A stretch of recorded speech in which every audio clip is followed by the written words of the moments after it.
안녕하세요. 절세 클리닉 김영선 세무사입니다. 대표님께서 평생을 바쁘게 일하시고 노력해서 이루신 회사와 재산을 이제는 자녀에게 물려주고 조금은 여유롭게 살고 싶으시다고 생각해 보신 적 있으실 거예요.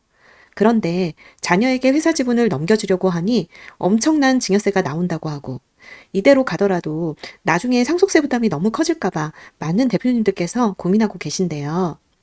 이러한 고민을 오늘 영상을 통하여 덜어드리려고 합니다.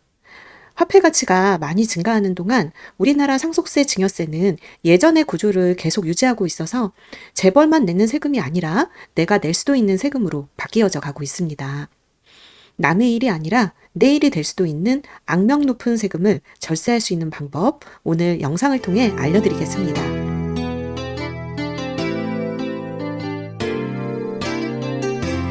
오늘은 두 가지 축으로 정리드리려고 하는데요. 바로 가업상속 공제와 가업승계 주식증여 과세특례입니다.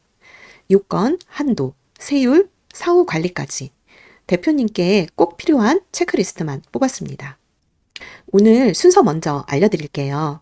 제도 개념과 한도, 세율, 3분 만에 핵심 내용 알려드릴게요. 놓치면 추징되는 주의할 포인트, 업무 무관 자산, 업종 제한, 부모, 자녀 요건, 사후 관리, 제도 변화 체크, 그리고 절세 핵심 전략. 현장에서 가장 많이 받는 질문 7가지 말씀드리고요.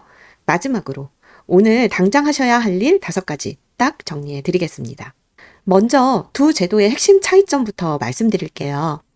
가업상속공제는 상속 시점에 적용합니다. 가업을 얼마나 오래 했느냐에 따라 공제 한도가 달라지고 한도 안에서는 상속세를 거의 없애다시피 줄일 수 있어요. 반면 가업승계 주식증여 과세특례는 부모님이 살아계실 때 미리 자녀에게 주식을 넘기면서 세금을 저율로 적용받는 제도예요. 더 중요한 건 증여 시점의 가치로 세금이 확정된다는 점입니다. 즉, 기업 가치가 오르기 전에 넘기면 절세 효과가 아주 크다는 거죠. 정리하면 상속은 공제, 증여는 저율, 둘 다 활용할 수 있도록 타이밍을 설계하는 게 핵심입니다.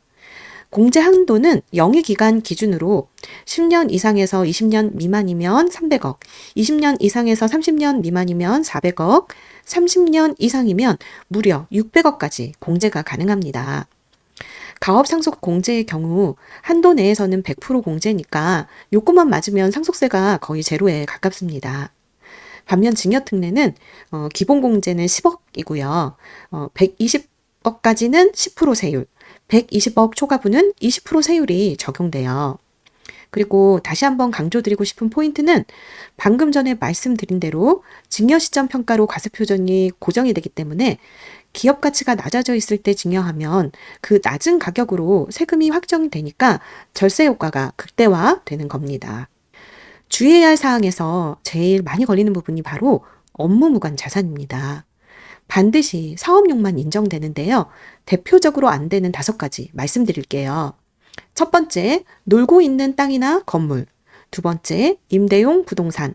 세 번째, 타인에게 빌려준 돈, 즉 대여금이 되겠죠. 네 번째, 과다 보유 현금으로 직전 5년 평균 현금의 200% 초과분을 이야기합니다.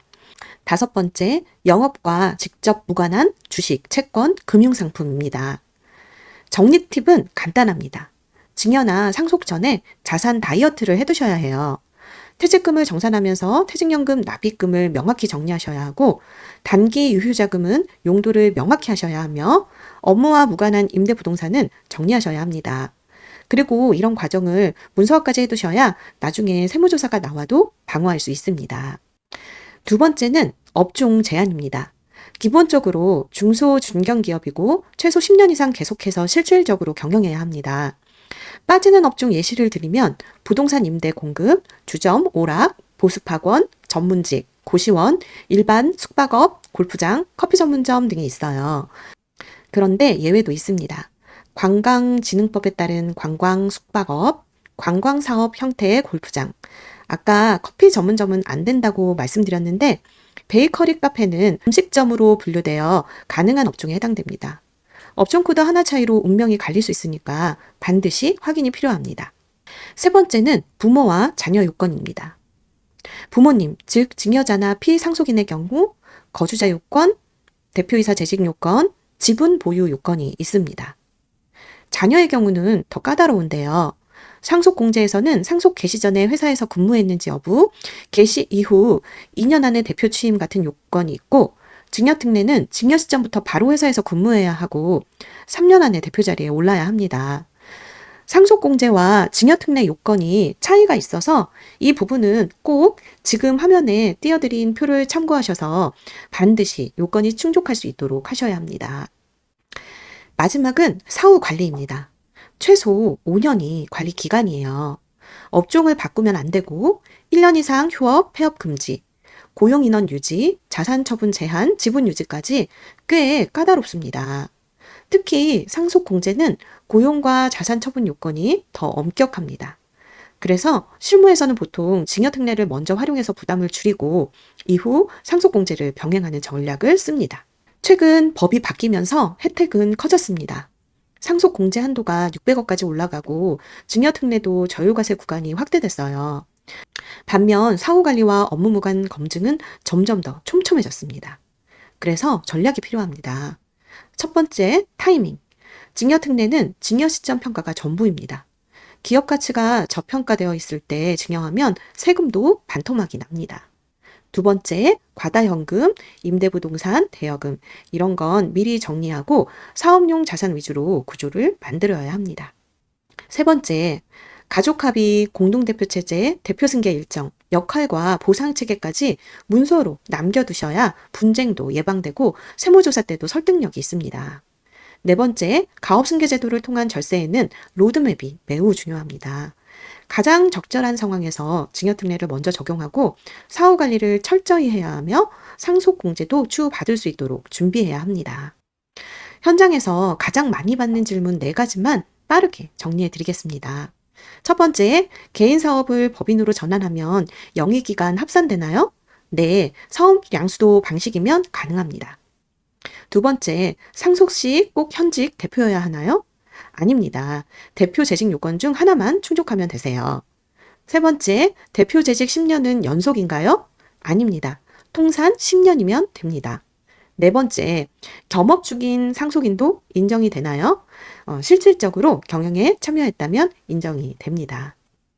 마지막으로 오늘 당장 하셔야 할 5가지 딱 말씀드리겠습니다. 첫 번째, 업종 적격성 확인. 우리 업종이 가능한지 업종 분류부터 체크해야 합니다. 예를 들어 같은 커피 매장이라고 하더라도 커피 매출이 주된 업종인 경우 혜택을 적용받을 수 없지만 베이커리 매출이 주된 업종인 커피 매장은 적용이 가능합니다. 두 번째, 영위기간, 대표 재직 이력, 재점검. 증빙할 수 있도록 관련 서류를 잘 정리하셔야 합니다. 세 번째, 자산 구조 진단. 현금, 임대용 자산, 대여금, 금융자산을 점검하여 업무무관 자산에 해당되는 자산 리스트를 작성하고 향후적으로 정리할 수 있도록 계획하셔야 합니다. 네 번째, 타이밍 확인. 지금이 저평가 국면인지 수치로 확인할 수 있도록 준비하셔야 합니다. 다섯 번째, 사후관리, 로드맵, 가족합의서 초안 작성. 사후관리 5년간의 계획서를 만드셔야 하고 가족 간 협의사항을 잘 조율하신 후 합의서의 초안을 마련하시면 됩니다. 대표님, 지금까지 내용이 다소 복잡하게 느껴지실 수 있는데요. 제가 추천드리는 가장 좋은 로드맵은 증여특례를 먼저 포지션을 잡고 이후 상속공제까지 병행하는 절차입니다. 이럴 때 절세 효과가 극대화될 수 있습니다. 하지만 주의하셔야 할 사항은 업무무관 자산을 정리하셔야 하고 사후관리를 철저하게 지켜낼 수 있도록 준비하셔야 최상의 절세 효과를 누릴 수 있습니다. 세부 설계는 반드시 전문가와 함께 안전하게 진행하셔야 하고요. 대표님께서 가장 최상의 절세 효과를 누릴 수 있도록 제가 도와드리도록 하겠습니다. 이 영상이 도움이 되셨다면 좋아요와 구독 부탁드리고 더 궁금하신 사항이 있다면 댓글에 남겨주셔도 좋고 저희 댓글의 링크를 통하여 연락 주시기 바라겠습니다. 끝까지 경청해 주셔서 감사합니다.